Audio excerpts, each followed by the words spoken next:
En Cooperativa Ciencia, lo importante está primero.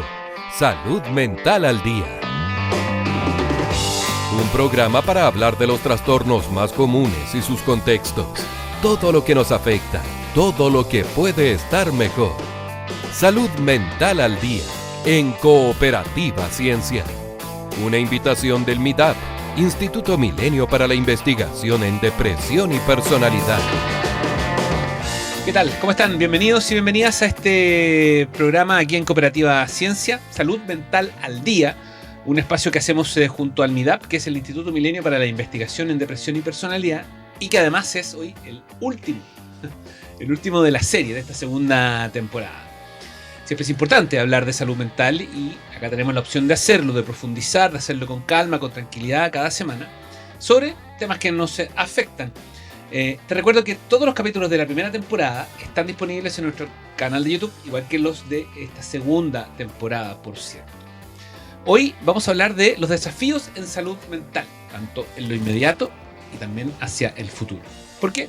Porque, como les decía, este es el último capítulo de Salud Mental al Día. El último cronológico, pero tú puedes verlos en desorden si quieres, porque abordamos diversidad de temas, ¿no?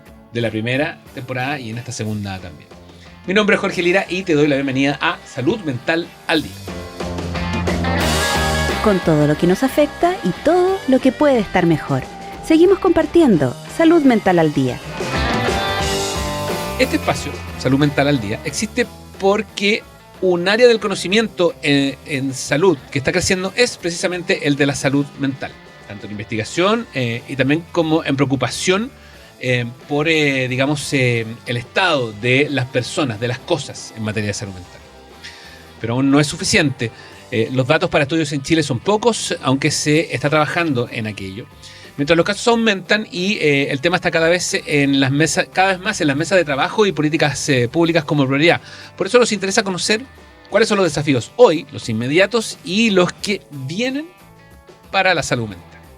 Y bueno, para eso tenemos a una persona que sabe mucho de este tema, ¿no? Es Paula Dañino, que está aquí con nosotros, es psicóloga de la Universidad Gabriela Mistral, doctora en psicoterapia de la Universidad Católica, profesora asociada de la Universidad de San Sebastián, directora de CEPTI e investigadora principal MIDAP, por cierto. Paula, ¿qué tal? ¿Cómo estás? Muchas gracias por la invitación. Bienvenida a este último capítulo.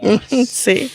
La primera pregunta tiene 3 patas y tiene que ver con el hoy. Con el hoy, con la actualidad. Después nos vamos a meter un poco en el futuro cercano. Paula, ¿cómo describirías el estado actual de la salud mental en Chile? Primero desde la perspectiva de los pacientes, también desde la perspectiva de la atención y desde la perspectiva de la investigación. Ahí están las 3 patas. Ya. Mira, desde los pacientes, te voy a dar un contexto. Dale. Quizá. Acaba de salir la encuesta nacional de cuidado y salud y muestra que un 23% de la población tiene síntomas que serían equivalentes a depresión o ansiedad. Si lo vemos así, ¿cierto? Hay una cantidad enorme de habitantes de Chile que tienen sintomatología. Y también el termómetro de la salud, que es algo que hace la H con la Católica, también muestra que ya específicamente quienes tienen depresión es alrededor de un 15%. O sea, si lo pensamos desde la perspectiva también de los pacientes, hay muchos pacientes, ¿cierto? Pero el tema es que la atención no es lo suficientemente eficiente para poder llegar a todos ellos. Y uno sabe que alrededor de un 30% nada más de ellos alcanza a ser atendido. Y el alcanzar a ser atendido implica que van una vez, pero después el tiempo que tienen de espera para otro control es alrededor de 100 días, el mínimo, digamos. Y esto te lo estoy diciendo en Santiago. Claro. En regiones es mucho peor. Entonces tenemos un tema del cual tenemos que hacernos cargo. Yo diría que está en crisis porque todas las crisis son oportunidades y hay algo que tenemos que hacer. La investigación, bueno, me voy a saltar el segundo, pero la investigación nos ha mostrado de que, y sobre todo en MIDAP y todos los que investigamos ahí en salud mental, es que tenemos evidencia de ciertas intervenciones o dispositivos que son muy efectivos. Sin embargo, las políticas públicas que han sido un gran aporte en esto del GES, que plantean que las intervenciones con los pacientes son como bien estandarizadas, como que hay protocolos. Claro. ¿Sí? Entonces, que a tal paciente que tiene tal sintomatología hay que hacer esto que está protocolizado.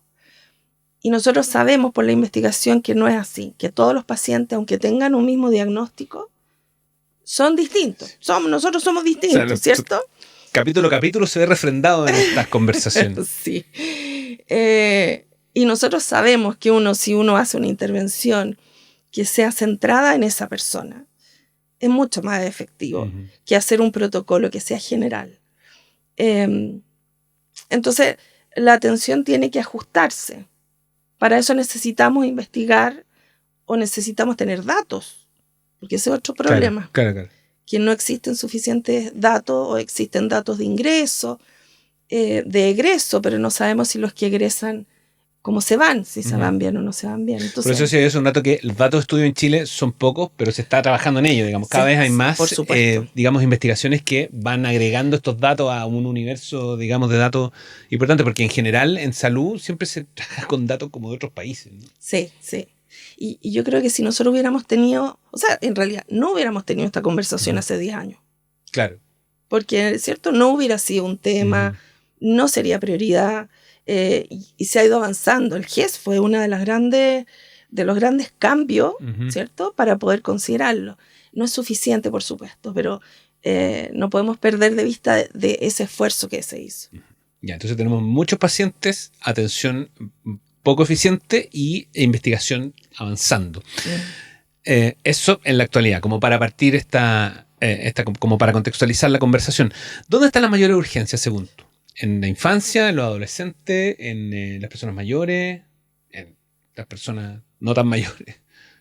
Como nosotros dices tú. Por ejemplo. Yo te diría que cada población tiene su particularidad. Yo me imagino que de haber venido Pía Santelices, que habló de adversidad en la infancia. El porcentaje de personas que reportan haber tenido adversidad en la infancia es enorme. Y eso tiene un efecto directo en la salud mental, en la adultez, adolescencia, adultez. Entonces yo creo que las poblaciones particulares necesitan de que nosotros pongamos ojo y veamos qué hacer.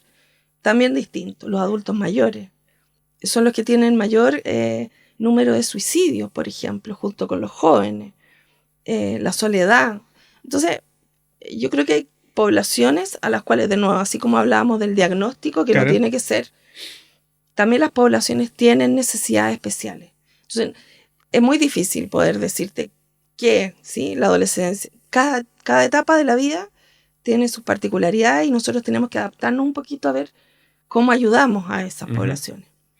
Paula, recién hablabas de la atención deficiente, digamos. O sea, perdón, deficiente en términos poco eficiente. Poco eficiente. No mala atención, sino que poco eficiente. ¿Qué oportunidad de mejora ves hay? Así como, en pocas palabras, o simple, digamos, una cosa que podría hacerse ahora ya. ¿Ahora ya?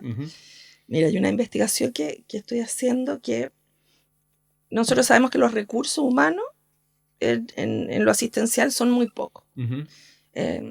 Tenemos psiquiatras, no sé, 5 o 6 por 100.000 habitantes, deberíamos tener 10, 20. Bueno, entonces una de las cosas que estamos viendo ahora es si muchas de las funciones que quizás hacen los médicos, los psiquiatras ya en la especialización, puedan ser realizados por otros profesionales de la salud que están ahí mismo. Por ejemplo, los médicos que hacen control farmacológico. Claro. Ese control muchas veces lo puede hacer una enfermera y pesquisar si es que es necesario algo, ¿sí? Y yo creo que eso podría ser mucho más eficiente, no solo la atención más rápida, tener menos listas de espera, porque tenemos muchos profesionales, cada uno tiene su expertise, no sé, el terapeuta ocupacional, por ejemplo. Y obviamente hay profesionales que la hora es mucho más cara que otros, ¿sí? Claro. Entonces yo creo que en esto de poder sustituir funciones, compartir funciones, es algo que en este minuto nos podría ayudar. Bueno. Oye, ¿uso de tecnología? El uso de tecnología, sabes que hay algo que uno mira, digamos, al norte, ¿cierto? Pero, por ejemplo, la gente que está esperando ser atendida. Esa gente podría tener una aplicación o, ¿no?, que lo vaya orientando en hacer ciertas cosas. Ujú. Que sea, no es un bot, sino como un algoritmo Sí, detrás, sí, por sí. ponerle, ¿no? Que vayan reportando, me siento así hoy día, bueno, a ver, haga respiración o haga esto otro. Eso yo creo que es algo que no hemos desarrollado todavía y que sí muestra ser efectivo en el norte y que podríamos hacerlo también ahora.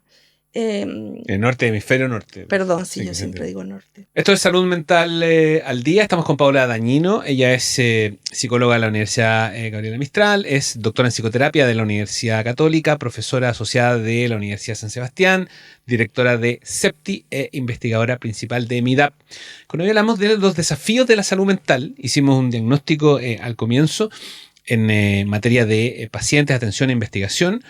Nos quedamos un poco en la atención y ahora, Paula, te invito a que miremos hacia el futuro. Ujú. Futuro mediano, digamos, ¿no? Sí. No tan alejado de las posibilidades, pero ¿cuál es la principal tarea pendiente de la salud mental en general? Si pudiéramos como globalizar todo. La principal tarea yo creo que es primero hacer ciertas modificaciones, hacernos cargo de que la salud mental es parte de la salud, ¿cierto? Que incluso es muchas veces muestra que si nosotros tenemos atenciones psicoterapéuticas, por ejemplo, disminuimos la atención en salud general, o sea, hay un ahorro además. Y nos tenemos que hacer cargo de eso. Y yo creo que el estar conversando hoy día, el que también esté en la palestra, por ejemplo, de los candidatos, es algo relevante. Tú recién hablabas del GES como un gran paso. Sí. Acabas de decir que los candidatos es una conversación que está ahí, que en mi criterio también es como un poco superficial, es como Sí, decir, oye, tenemos sí, que hacernos sí. cargo de la salud Sí, mental, pero... sí. Por lo menos aparece. Sí, pero claro, sí, con peor sería que no diferencia. apareciera. Sí, sí, sí. Ya, pero ¿qué propondría, por ejemplo, gente como tú, digamos, que está absolutamente preparada, digamos, y capacitada en este tema, para que el Estado se haga cargo, o cómo debería empezar a abordarlo desde ya? Ya lo hizo con el GES, digamos, pero ahora tú propones que efectivamente hacerse cargo de manera más integral, por ejemplo. ¿Cómo Justamente. abordarlo? Yo Desde el Estado, digo. Sí, desde el Estado. Ujú. Yo pensaría en varios elementos. Uno es desarrollar un comité de salud mental, Ujú. en donde puedan participar, como multisectorial, ¿cierto? Puedan participar académicos, investigadores, la gente de políticas públicas, usuarios también, Ujú. comunidades, o sea, establecer un grupo que esté trabajando continuamente para mirar la salud mental y mirar, claro, los desafíos, pero también qué se puede ir haciendo. Y yo creo que ese diálogo no se da mucho, Ujú. por diversos motivos, pero también toda la investigación que hacemos en Chile puede ser un gran aporte a las políticas públicas. Entonces tenemos que dialogar más, y los mismos usuarios también nos pueden decir muchas cosas. Ujú. A propósito de atención, tengo la impresión de que, tú bien decías, la pandemia dejó, entre otras cosas, si dejó algo bueno, digamos, Sí. en materia, sobre todo salud mental, dejó la teleatención. O sea, la teleatención en general, Sí. algo que antes era impensado, y en materia de salud mental, muchísimo más. De hecho, posterior a eso aparecieron un montón como de instancias. Sí. ¿Pero te parece que eso es suficiente en términos de descentralización? Estoy pensando en lo injusta que es la geografía en Chile, ¿no? Porque también, claro, hay lugares donde hay, no sé, debe haber 2 o 3 psicólogos, un psiquiatra, y claro, muchas veces no está como internalizado eso de que yo puedo ir a o sea, puede que acá haya muchos más especialistas, digamos, o en otras ciudades especialistas disponibles. Ese es un camino interesante de abordar para abordar, valga la redundancia, el tema de manera nacional, sobre todo en lugares de difícil acceso. Hoy día ya hay internet prácticamente en todos lados. Podría ser, ¿no? A mí me parece que es una manera de descentralizar. No es lo ideal, ¿cierto? Sí, claro, claro. Uno quisiera que hubieran más profesionales. Pero yo creo que yo que tengo la experiencia de atiendo personas de Punta Arenas, por ejemplo, atiendo del Valle del Elqui, un pueblito que hay. Creo que es una manera que no tiene que ser, que digamos, listo, lo tenemos hecho, ¿no? Pero sí, todo lo que significa descentralizar nos ha permitido un montón. Ujú. Hay algo cultural también en las regiones o en los pueblos más chiquititos, ¿cierto? Como que también yo creo que tenemos que fortalecer y que es que el acceso a la ayuda no es algo negativo. Yo creo que todavía hay ¿cierto? Claro. Culturalmente, sobre todo en la depresión, esto bueno, pero sigue Sí. para adelante, ¿sí? La confusión, por ejemplo, que la depresión no es pena, es mucho más que Sí, claro, eso. claro. Entonces también ese sería otro trabajo para Ujú. hacer, el estigma, ¿sí? Ujú. O la posibilidad de que vean realmente beneficioso poder ir a, Hay presencial o no, a atenderse. ¿Qué tan pocos especialistas hay en Chile? En Chile, por ejemplo, los psiquiatras que tenemos, piensa que deben salir al año unos 30, Ujú. y de ellos también que trabajen, obviamente después se queden trabajando. Uy, ese otro tema, la Ujú. rotación, ¿sí? Tenemos unos 5 o 6 por cada 100.000 habitantes. Y la OCDE te plantea que tenemos que tener unos 10 o 20.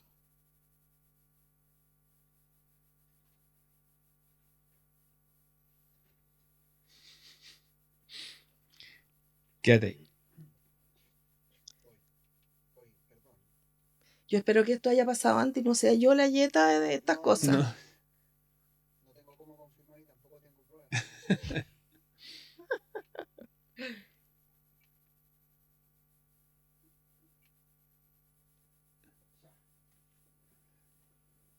Ya, justo ahí, porque la siguiente pregunta tenía que ver con eso. Ya.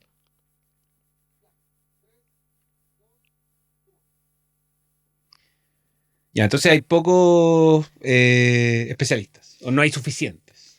No hay suficiente, y te diría que psicólogos tampoco, Ajá, fíjate. ajá. ¿Y qué puede hacer un país para multiplicar eso? Para multiplicar esos especialistas, tanto psiquiatras como psicólogos. Yo creo que eso es un tema a largo plazo, ¿cierto? Lo principal creo yo que en el Estado, cuando estamos en APS, los psiquiatras, los psicólogos sobre todo, no estamos todavía formados para trabajar en lugares de tan alta complejidad, Ujú. con tantos determinantes sociales, ¿cierto? Cosas sociales también que influyen. Y eso hace que muchos de ellos lleguen a un burnout y se retiren. O sea, pasa mucho que los pacientes te dicen, bueno, me atendí con una psicóloga y 2 meses después, que además las horas son 2 meses después, ya no estaba.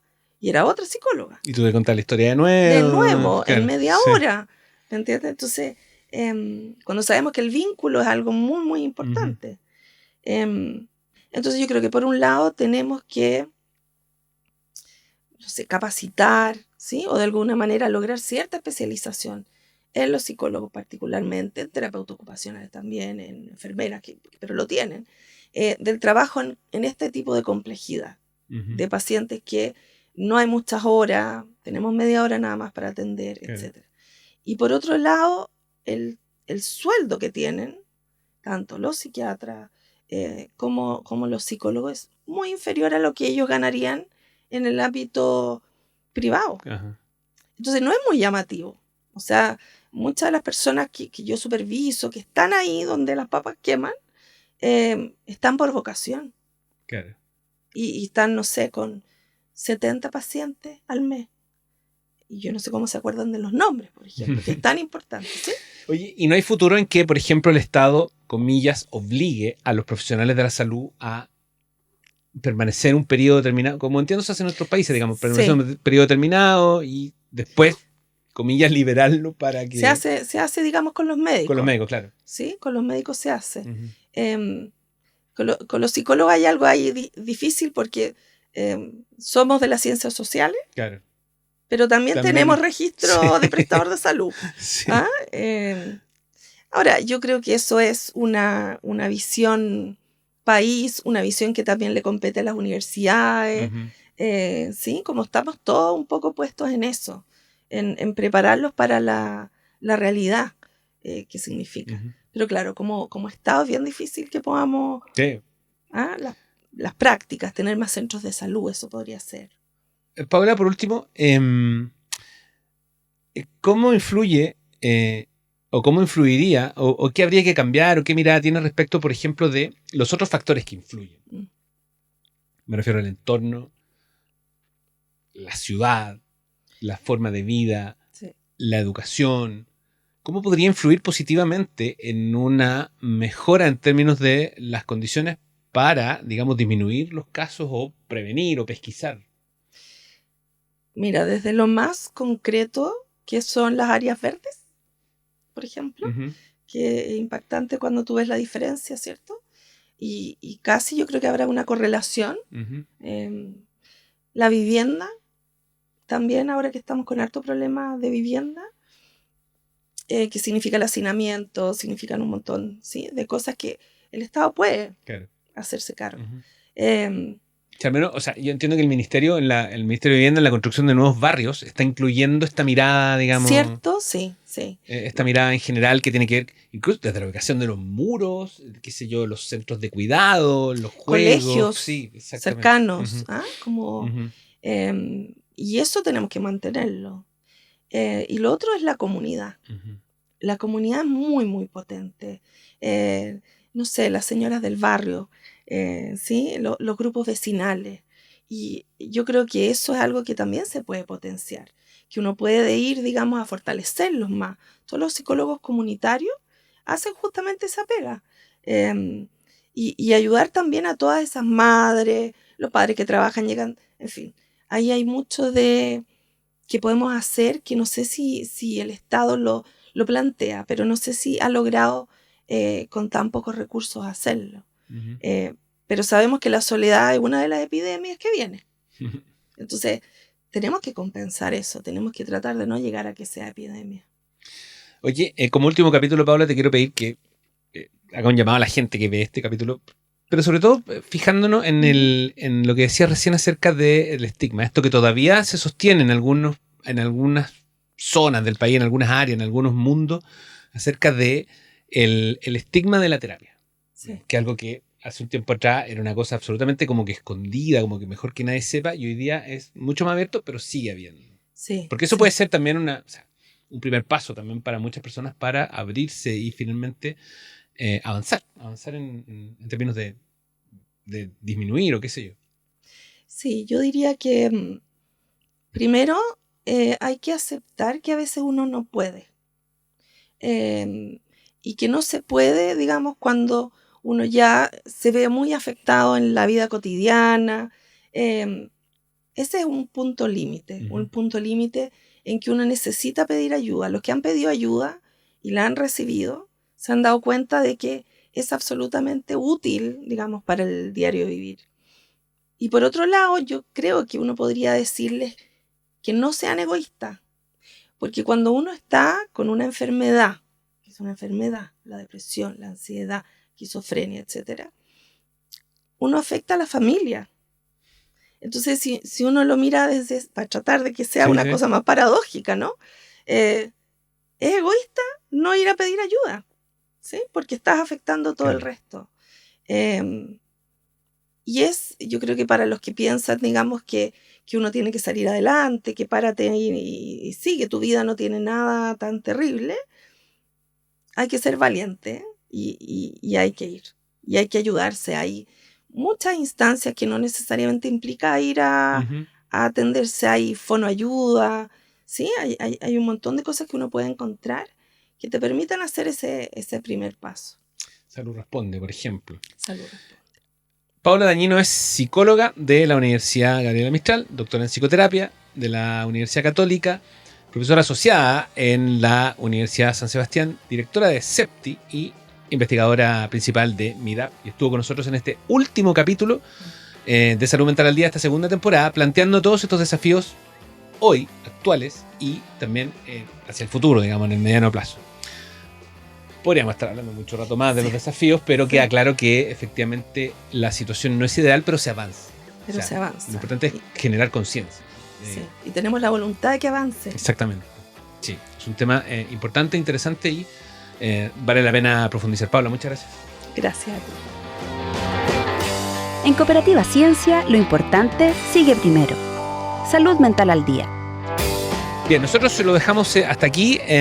Este es el último capítulo de la segunda temporada de Salud Mental al Día que hicimos junto al MIDAP. Les recuerdo que todos los capítulos de la primera y de la segunda temporada están disponibles en nuestro canal de YouTube, @Cooperativa Ciencia. Ahí puedes buscar, puedes encontrar, viralizar, ver, observar, compartir, en fin, sobre diversos temas, diversas dimensiones que abarca la salud mental. Esperamos vernos en una nueva temporada o también en otros temas en cooperativaciencia.cl. Que estén muy bien. Chao, chao. En Cooperativa Ciencia fue Salud Mental al Día, con todo lo que nos afecta y todo lo que puede estar mejor. Salud Mental al Día, una invitación del MIDAP, Instituto Milenio para la Investigación en Depresión y Personalidad.